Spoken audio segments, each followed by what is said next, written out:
सर्वांना नमस्कार।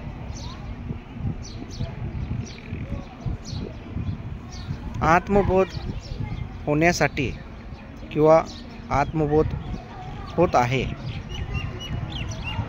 या जीवनामध्ये प्रत्येक व्यक्ती हा त्रस्त आहे।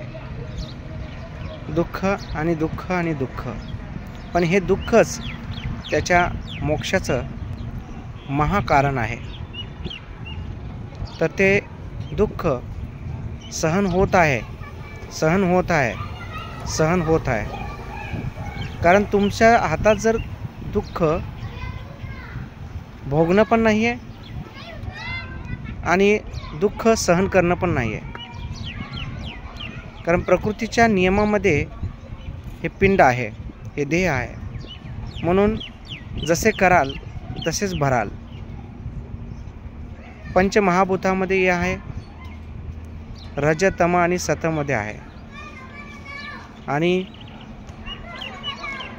त्यामुळेच या ठिकाणी प्रत्येक जीव जो आहे तो त्रस्त आहे।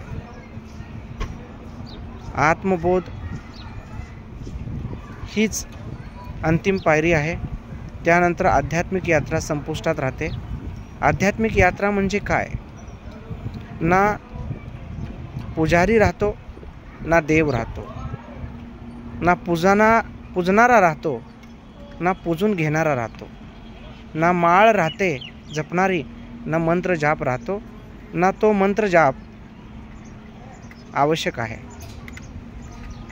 पूर्ण स्वरूप, पूर्ण ब्रह्म, पूर्ण सर्वव्यापी, पूर्ण सोहम होऊन जाल।